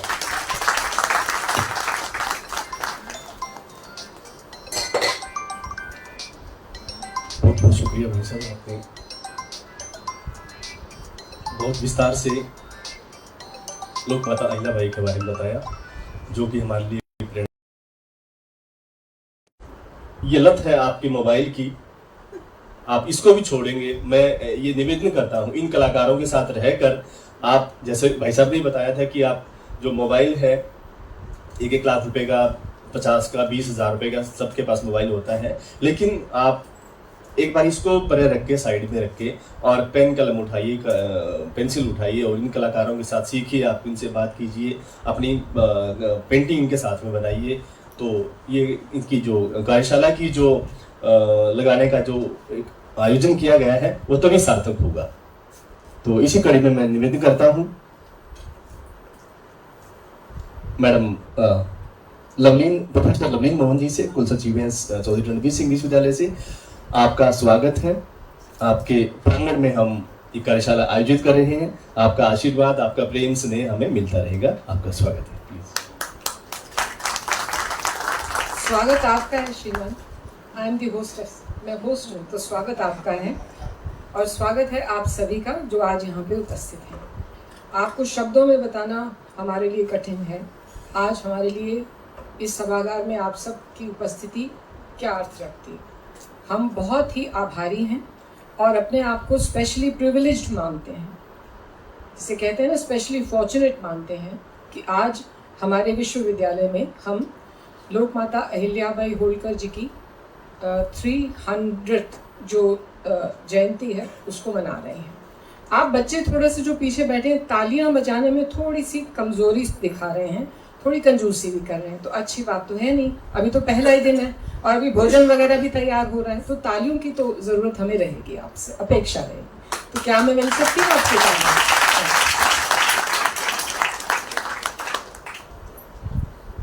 धन्यवाद प्रस्ताव के लिए मुझे कहा गया है, तो धन्यवाद इस कार्यक्रम के लिए बहुत से लोगों का करना हमारे लिए बनता है। उससे पहले कि मैं एक एक व्यक्ति का धन्यवाद करूं या जितने भी लोग जुड़े हैं, एक कार्यक्रम को सफल करने के पीछे बहुत से लोगों का प्रयास रहता है, बहुत से लोगों की उसमें योजना रहती है। तो वो सब करने से पहले मैं आपसे पूछना चाहूँगी, क्या आप बच्चों को, ये बात हमारी जनरेशन के लिए भी है, आप सबके लिए भी है, आपको कभी ध्यान आता है कि आपने हिस्ट्री को पढ़ा कैसे? हिस्ट्री, कल्चर, आर्कियोलॉजी एक डिपार्टमेंट है जो इस यूनिवर्सिटी में भी है। NEP के अंडर भी आप बहुत सी नए नए विषयों को पढ़ने वाले हैं, इंटरडिसिप्लिनरी, मल्टी डिसिप्लिनरी, ये सब बातें आ रही हैं, तो आप ये सब कुछ पढ़ने वाले हैं। तो ज़रा सा ध्यान दीजिए कि आपने हिस्ट्री को कैसे पढ़ा है। आपने और हमने गिने चुने लोगों को पूरा श्रेय दिया है। इस हिस्ट्री की जर्नी क्या रहेगी, किसको हमने जानना है, किसकी हमने जयंती मनानी है, ये सब पहले से ही नियत था और हम भी उसको मनाते आए हैं। कभी दिमाग में प्रश्न ही नहीं आया। अभी जो कुछ आपने सुना माननीय विजय जी के मुखारविंद से, अभी जो आप सुन रहे थे, आप ये बताइए कि इस प्रकार का लास्टिंग इम्प्रेशन आपने किस हीरो या हीरोइन का पहले सुना? क्या आप भूल पाएंगे आज के इस वक्तव्य को? क्या आप कभी भी मिस कर सकते हैं अहिल्याबाई जी के इस प्रकार के जिक्र को जो कभी आगे आएगा? आपको ध्यान होगा एक टीवी सीरियल भी आया था उनके नाम से, पता नहीं आप में से कितने बच्चों ने और कितने बड़ों ने वो देखा है। तो इस प्रकार के प्रभावक व्यक्तित्व के बारे में जो तरीका है बताने का, वो बताने वाले एकमात्र जो हमारे आज के मुख्य वक्ता हैं वो विजय जी ही कर सकते थे। आप इस बात को समझ नहीं रहे हैं शायद कि कैसे उन्होंने छोटी छोटी बातों को बीच में लाते हुए आप सब के मन तक पहुंचने की, दिमाग तक पहुंचने की कोशिश की है। अहिल्याबाई होलकर जी का स्थान क्या है। हम लोग भाग के पश्चिम संस्कृति के पीछे उनकी हर चीज को सही समझते हैं, उनके हर हीरो हीरोइन को अपना हीरो हीरोइन मानते हैं। मैं आपको दोबारा से स्मरण करवाना चाहूंगी कि आपने कभी फेमिनिज्म के नाम पे इस बात के बारे में सोचा कि कोई आज से इतना टाइम पहले रहा होगा जिसने कि इंडस्ट्री को प्रमोट किया, जो मिलिट्री एडमिनिस्ट्रेशन चला रही थी, जिसको उसके अपने ससुर ने बहुत ज्यादा सपोर्ट किया, जो सब कुछ खोने के बाद भी अपनी हिम्मत नहीं जिसने खोई, और जिसके नाम पर वो जो माहेश्वरी सिल्क का भी अभी वर्णन किया, वो सब कुछ चल रहा है और कैसे वो आज के दिन भी प्रेरणा दे रहा है। स्टार्टअप्स की बात हुई, मिलिट्री एडमिनिस्ट्रेशन की बात हुई, ये उस जमाने में, उस टाइम में जिसने किया वो कितना आइकॉनिक फिगर रहा होगा। आप थोड़ा इसके विषय में सोचिए। हमारे बच्चे निश्चित रूप से हमारा भविष्य है। ये जो स्टूडेंट्स यहाँ बैठे हैं, आप हैं तो चित्रकारिता विभाग से, लेकिन चित्रों के थ्रू तो बहुत कुछ कहा जा सकता है, बहुत सी चीजें जो एक्सप्रेस की जा सकती हैं। तो आप ये जो हम 3 दिवसीय वर्कशॉप आपके लिए कर रहे हैं, कार्यशाला कर रहे हैं, इसके महत्व को ऐसे आंकिएगा कि ये एक प्रयत्न है आप तक पहुंचाने का इस बात को कि बहुत सी चीजें जो शायद आपको बताई नहीं गई, आप उनको अब धारण कीजिए, समझिए और अपने ही कल्चरल लेगेसी के महत्व को भी जानिए, उसका भी आप रिस्पेक्ट कीजिए, उसको भी आप समझिए। मेरा विषय वैसे तो इंग्लिश लिटरेचर है, मैंने सारी जिंदगी इंग्लिश लिटरेचर ही पढ़ाया है, पर ऐसा कुछ नहीं है कि इंग्लिश कोई इस तरह की लैंग्वेज है जो कि अपोज करती है भारतीय संस्कृति को या विचारों को। English is just a way of communication, अपनी बात कहने का तरीका है। इतना ही रखिए भाषा को, और उसके स्लेव होने की जरूरत नहीं है। उनके जितने भी वेस्टर्न तौर तरीके उनको अननेसेसरली अंधाधुंध कॉपी करने की भी आपको जरूरत नहीं है। ये जो आपकी लत है मोबाइल के लिए, ये भी उसी का ही परिणाम है, उसी का ही एक हिस्सा है।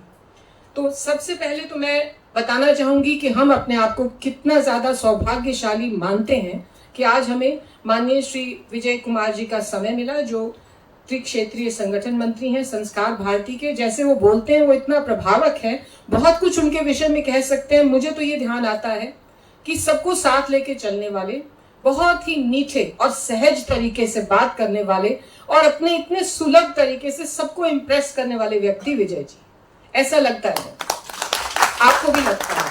तो उनकी जो भी और इंट्रोडक्शन हो, जो वो इंट्रोडक्शन आप ध्यान में रखिएगा जिसमें कि उन्होंने अभी आपके हृदय को कहीं टच किया होगा। अहिल्याबाई होलकर जी के सारे वृत्तांत को आपके सामने रख के कितने सहज तरीके से और एक एक चीज उन्होंने आपके सामने रखी और आप ध्यान से सुन भी रहे थे। तो इससे पता लगता है कि वो कहीं ना कहीं आपके दिमाग तक अपनी बात पहुंचा रहे थे। बहुत बहुत धन्यवाद श्रीमान, आपने अपना समय और आपके जो उद्बोधन से हमें लाभान्वित हम हुए, उसके लिए आपका बहुत बहुत धन्यवाद। बहुत ही सुंदर नाम वाले उदितेंदु वर्मा जी, आपका प्रबोधन भी उतना ही प्रभावशाली था। आभारी हैं आपके यहाँ पधारने के लिए। नागेंद्र जी, निदेशक हरियाणा कला परिषद, बहुत बहुत धन्यवाद श्रीमान, आप यहाँ पधारे। श्री ओम प्रकाश जी जो हमारे बीच में आप आए हैं, धन्यवाद जी। मंजू मानव जी मैडम हमारे बीच हैं। हमारे IGU के रजिस्ट्रार श्री प्रोफेसर दिलबाग जी, अपना समय आपने हमें दिया, हम आपके बहुत बहुत आभारी हैं। इनके अतिरिक्त बहुत से चित्रकार बंधु यहाँ पे हैं, भगिनी भी हैं, जो from different parts of the country you have come here. Thank you so much and you are welcome to CRSU Jind. बहुत ही सुंदर जगह है ये, और हाँ ठीक है रिमोट एरिया में है, हम मानते हैं, बट हैविंग सेड दैट यहाँ पे पूरे तरीके से साइंस, ललित कला, ह्यूमैनिटीज, कॉमर्स, मैनेजमेंट, ये जो यूनिवर्सिटी है 2014 में जो इस्टेब्लिश हुई है, आज किस प्रकार से प्रगति पथ पे है ये आप देख रहे हैं, इसके आप सब गवाह भी हैं। तो हम आपको अश्योर करते हैं, आपको यहाँ सीखने को भी मिलेगा, सिखाने को भी मिलेगा, और आपको हमारी हॉस्पिटैलिटी से भी कोई शिकायत नहीं होगी। हमारे अतिथि सत्कार से भी आपको शिकायत नहीं होगी, ऐसा हमें पूरा विश्वास है। तो आप सभी का बहुत बहुत स्वागत। जो हमारे बच्चे आए हैं अफिलिएटेड कॉलेजेस से हैं, कुछ एक बच्चे बाहर से आए हैं। आप बच्चे यहाँ सीख के जाएंगे, आपको अच्छा भी लगेगा। आपके यहाँ आने से एक तरह का कल्चरल एक्सचेंज भी हुआ है हमारे स्टूडेंट्स और हमारे टीचर्स के साथ। हमारा अपना फाइन आर्ट्स का एक विभाग भी है, तो बहुत नेचुरल है कि आप एक दूसरे से बहुत कुछ सीखने वाले हैं और सिखाने वाले हैं। वैसे तो विजय जी ने बहुत कुछ अभी आपके सामने रखा है, चित्रकारिता के बारे में भी रखा है। ऐसा कहा जाता है कि जो अच्छा चित्रकार होता है उसकी उंगलियां लंबी होती हैं। दिस इज व्हाट, मतलब ऐसे सोचते हैं। अब पता नहीं उंगलियां कितनी लंबी हैं, लेकिन आपकी जो पहुंच है वो बहुत दूर दूर तक जानी चाहिए, बहुत दूर दूर तक आपकी पहुंचनी चाहिए। आज के इस कार्यक्रम में जो मुख्य रोल रहा है, जिन्होंने सारा आयोजन किया, हमारा सोशल आउटरीच सेल है जी, और उसी के तत्वाधान में बाकी ही हमारे इस प्रकार से जो सोशल मुद्दों पे काम करने वाले प्रोग्राम होते हैं वो किए जाते हैं। तो हम बहुत आभारी हैं डॉक्टर विजय कुमार जो आपके सामने उपस्थित हैं, और डिपार्टमेंट ऑफ इकोनॉमिक्स से हैं आप, असिस्टेंट प्रोफेसर, लेकिन आप पूरे जोश और श्रद्धा से इस प्रकार के कार्यक्रमों में प्रतिभागिता रखते हैं। हम आपका बहुत बहुत आभार व्यक्त करते हैं। मेरे साथ मैडम भावना खड़े हैं म्यूजिक डिपार्टमेंट के, और हमारे सरस्वती पूजन से रिलेटेड जितने भी हमारी गतिविधियां हैं वो मैडम के देखरेख में होती हैं। श्री दीपक कौशिक जी हैं जिन्होंने ये सारे कार्यक्रम के जो समन्वयक हैं, बहुत दिनों से वो यहाँ पे आके कष्ट कर रहे हैं, एक एक चीज़ को मॉनिटर भी कर रहे हैं, और हमारी उससे बहुत हेल्प भी हुई है। हम बहुत आपके आभारी हैं।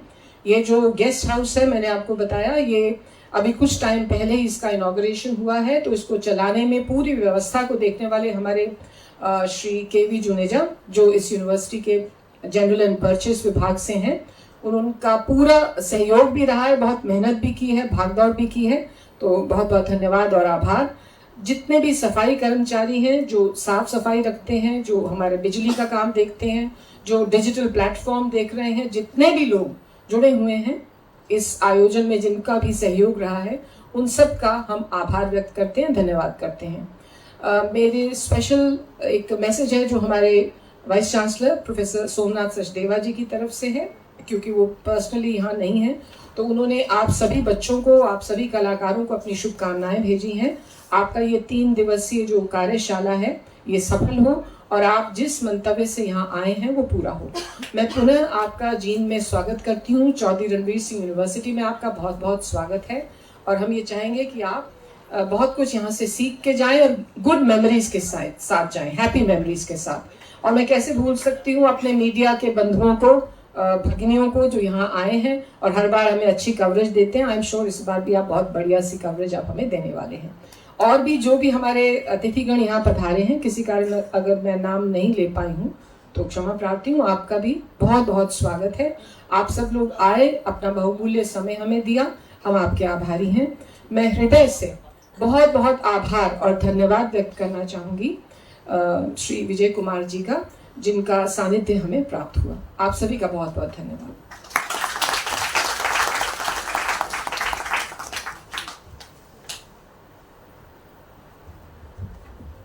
बहुत बहुत शुक्रिया मैम। सब कुछ हमें मिल गई है, और अब तो हमने कार्यशाला जो है स्टार्ट करनी है। तो जितनी भी चीज़ें आपकी स्मृति में रही हैं, तो हम भी उम्मीद करते हैं कि जितने लोग हमारे बीच मुख्य अतिथि हमारे बीच पहुंचे हैं, उनकी स्मृति में भी कुछ चीज़ें रहें। उनके सम्मान के लिए भी हम गदगद हैं हर्ष से, तो उनको भी हम सम्मानित करना चाहते हैं, क्योंकि ये कार्यक्रम संस्कार भारती इकाई और CRSU जींद की तरफ से आयोजित किया जा रहा है।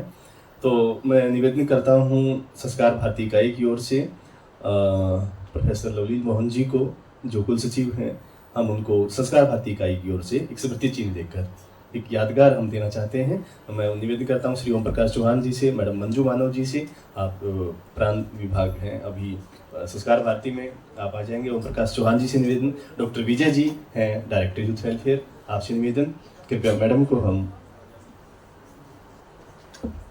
मैं डॉक्टर हनीफ जी से बीच में क्षमा चाहूँगा। पहले हम विश्वविद्यालय की तरफ से हमारे आज के मुख्य वक्ता जी का सम्मान करना चाहेंगे। तो मैं हमारे प्रोफेसर लवलीन मोहन जी को कहूँगा कि हमारे आज के मुख्य वक्ता जी को स्मृति चिन्ह भेंट करें।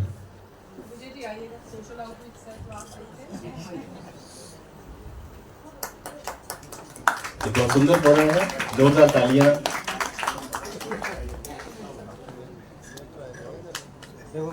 चौहान साहब आ जाएंगे जी। अगला निवेदन हम करते हैं श्री उदितेंदु जी को जी। शॉल भेंट भी हम कर रहे हैं आउटरीच सेल और सीआरसी यूनिवर्सिटी की तरफ से।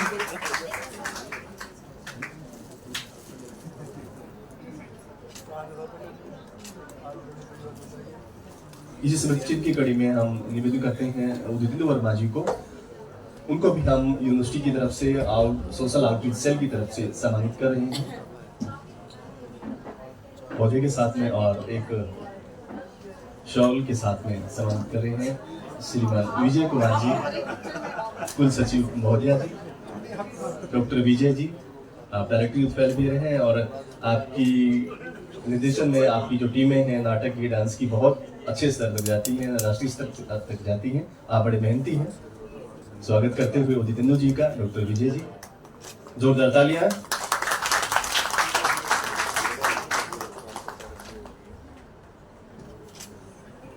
हमारे बीच में नगेंद्र वर्मा जी पहुंचे हैं। नगेंद्र शर्मा जी हैं, हरियाणा कला परिषद के निदेशक हैं। उनको भी हम विश्वविद्यालय की ओर से प्रोफेसर आनंद जी, प्रोफेसर दिलबाग जी रजिस्ट्रार हैं, आपका भी हम स्वागत करते हैं। आप भी सहयोग करेंगे हमारे मेहमानों को स्मृति चिन्ह देने में। श्री नगेंद्र शर्मा जी का स्वागत करते हुए, अभिनंदन करते हुए, स्मृति चिन्ह देते हुए यूनिवर्सिटी की तरफ से जोरदार तालियां बेटा।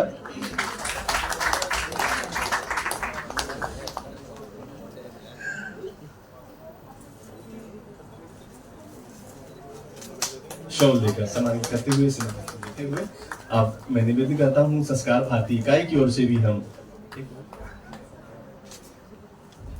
डॉक्टर दिलबाग जी को भी, प्रोफेसर दिलबाग सिंह जी को भी हम विश्वविद्यालय की तरफ से स्मृति चिन्ह भेंट करेंगे।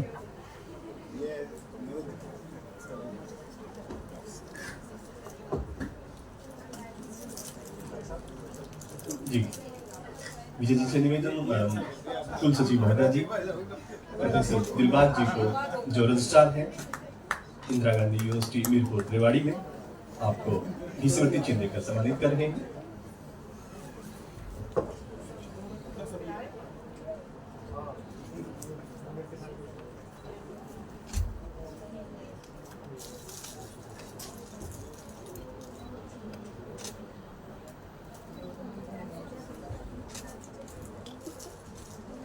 इसी सम्मान की कड़ी में अब हम संस्कार भारती जो आयोजित कर रही है इस कार्यशाला को हम कुल सचिव महोदया जी को स्मृति चिन्ह देकर सम्मान। श्रीमान मुरारी जी, आप जिला प्रचारक जिला जींद हैं। इस कार्यक्रम में उपस्थित होने पर हम विश्वविद्यालय की तरफ से आपको एक प्रेम भेंट। आप हमारे अतिथि हैं।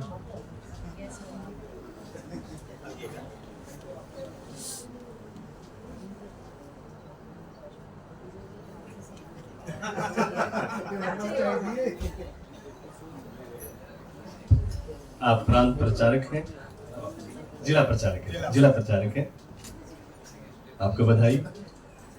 स्मृति चिन्ह देकर विश्वविद्यालय की ओर से माफी चाहूंगा, आप जिला प्रचारक हैं।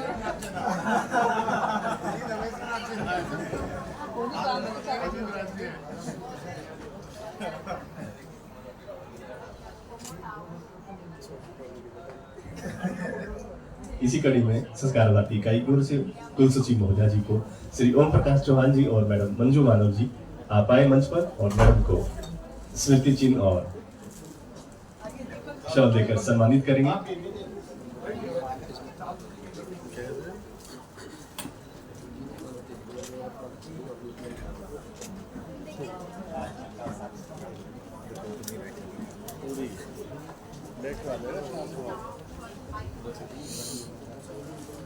इकाई की ओर से हम निवेदन करते हैं श्री उदितेंद्र वर्मा जी को भी हम सम्मानित कर रहे हैं। डॉक्टर विजय कुमार जी को, जो डायरेक्टर यूथ वेलफेयर भी है, doctor Vijay Kumar ji director youth welfare भी है, और सोशल आउटरीच सेल भी आप देख रहे हैं। आपके निर्देशन में सोशल आउटरीच सेल दिन दोगुनी रात चौगुनी करें, उम्मीद करते हैं। आप बहुत मेहनती हैं।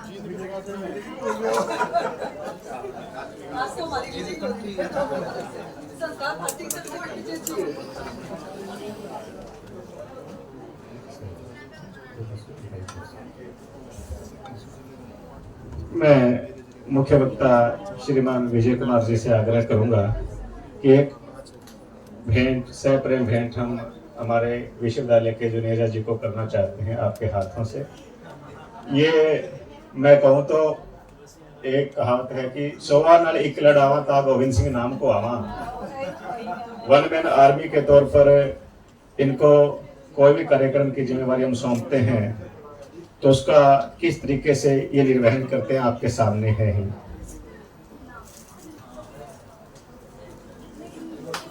जोरदार तालियां वीरेंद्र जी को सम्मानित करते हुए। ऐसे मेहनती लोगों जो बिल्कुल पर्दे के पीछे रह के काम करते हैं और उनके अथक प्रयास से कार्यक्रम सफल होते हैं। और अब मैं निवेदन करता हूं, हमारे जो मेहमान यही रहेंगे, जो हमारे चित्रकार कलाकार पहुंचे हैं उनको किट देकर हम कार्यशाला का आगाज करेंगे। तो मैं सबसे पहले निवेदन करता हूं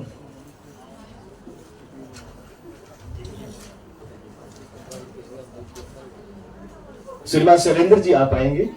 शैलेंद्र जी को किट देकर जो कार्यशाला का पूरा इसमें साजो सामान है सभी इसमें दिया गया है, आप इसके साथ अपने जो कला का प्रदर्शन करेंगे, कला को बिखेरेंगे। श्रीमान शैलेंद्र जी को किट देकर कार्यक्रम की शुरुआत करेंगे। उसके बाद विकास रोहला जी आप आ जाएंगे। विकास जी के साथ अंशुमन सोनी जी आ जाएंगे।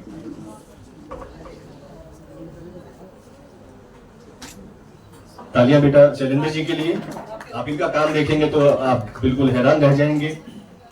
उसके बाद विकास रोहिला जी आएंगे, आपको भी किट देकर आप महत्वपूर्ण कड़ियां हैं इस कार्यशाला की। आप दिन रात काम करते रहेंगे, अपनी चित्रकला बनाएंगे। उसके बाद अंशुमन सोनी जी आप मंच पर आएंगे। अंशुमन सोनी जी को भी हम किट देकर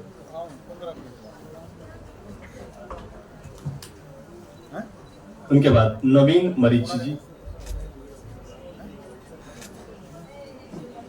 बेटा तालियां जरूर बजाते रहे, थोड़ा सा टाइम है, आप भी जुड़े रहेंगे, तालियां बजाएंगे तो नहीं हमें लगता है कि हमारे दर्शक, हमारे जो बच्चे हैं वो है ही नहीं यहाँ पे, तो आप भी कृपया जुड़े रहें। उसके बाद अजय कुमार जी। अजय कुमार जी के बाद शिवांगी अग्रवाल जी।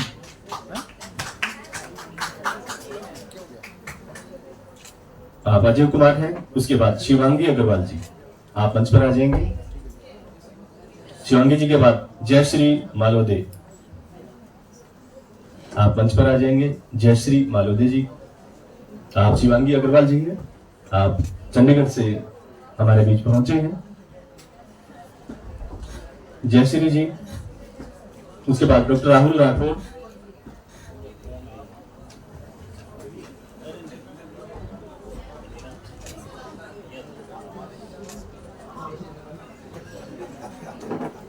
राहुल जी के बाद दीपक कौशिक जी, आप भी बड़े चित्रकार हैं, फनकार हैं। हाँ, जयश्री जी आ जाएंगे। जयश्री जी के पहले जयश्री जी के बाद डॉक्टर राहुल है। ओके, राहुल का नहीं हुआ। डॉक्टर राहुल बहुत मेहनती है, बहुत ही मेहनती है, आपका काम देखा है, बहुत सुंदर काम करते हैं। इनके बाद दीपक कौशिक जी। सान्या जी।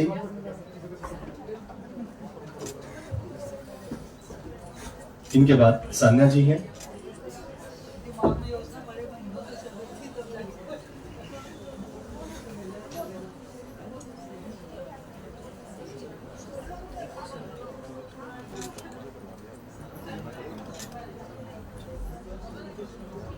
कृपया सभी अपना स्थान ले लेंगे और मैं निवेदन करता हूं संस्कार भारती इकाई की ओर से श्री ओम प्रकाश चौहान जी आप मंच पर आए और सभी कलाकारों का, सभी मेहमानों का जी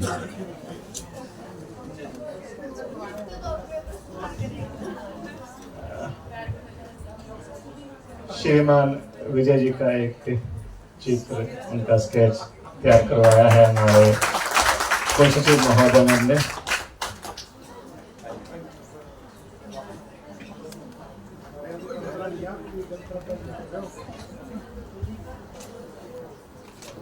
जब कला की बात हो तो कला के द्वारा ही बात कही जाती है, इसका जवाब दिया जाता है। उन्होंने ऐसी ग्रेड दिया, आप इनकार भी नहीं कर सकते। जी, चौहान साहब से निवेदन कृपया मंच पर आए और इकाई की ओर से धन्यवाद। श्रद्धेय मंच, उपस्थित प्रबुद्ध श्रोतागण, मैं आप सभी को नमस्कार करता हूँ। कार्यक्रम बहुत ही सुंदर ढंग से संपन्न हो रहा है। इस अवसर पर आप सभी की उपस्थिति गौरवान्वित करती है। मैं यहाँ पहुंचे हुए सभी उपस्थित प्रबुद्ध जन का आत्मिक आभार व्यक्त करता हूँ और बहुत बहुत धन्यवाद करता हूँ कि आपने संस्कार भारती इकाई को प्रेरणा और सफलता की सीढ़ियों पर अग्रसर किया है। पुनः आप सभी का संस्कार भारती इकाई जेल की तरफ से आत्मिक आभार, नमस्कार। जी, बहुत बहुत शुक्रिया ओम प्रकाश चौहान जी। आप बड़े फनकार हैं, बड़े साहित्यकार हैं और पिछले दिनों आपको राज्य पुरस्कार भी दिया गया है। इसमें 2 लाख रुपए की राशि, नकद राशि थी और साथ में स्मृति चिन्ह और प्रशस्ति पत्र भी दिया गया था। और इस शुभारंभ सत्र का हम राष्ट्रगान के साथ में समाप्त करेंगे, तो कृपया अपने सभी स्थान पर खड़े हो जाएंगे और राष्ट्रगान के साथ में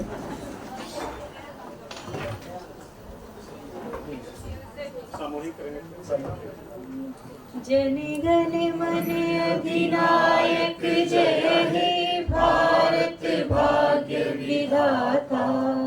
पंजाब सिंध गुजरात मराठा द्राविड़ उत्कल बंगा। विंध्य हिमाचल यमुना गंगा उच्छल जलधि तरंगा। तब शुभ नामे जागे, तब शुभ आशीष मांगे। गाहे तब जय गाथा, जन गण मंगलदायक जय हे भारत भाग्य विधाता। जय हे, जय हे, जय हे, जय जय जय जय हे। भारत माता की जय, भारत माता की जय। वंदे वंदे वंदे। आप सबका बहुत बहुत शुक्रिया।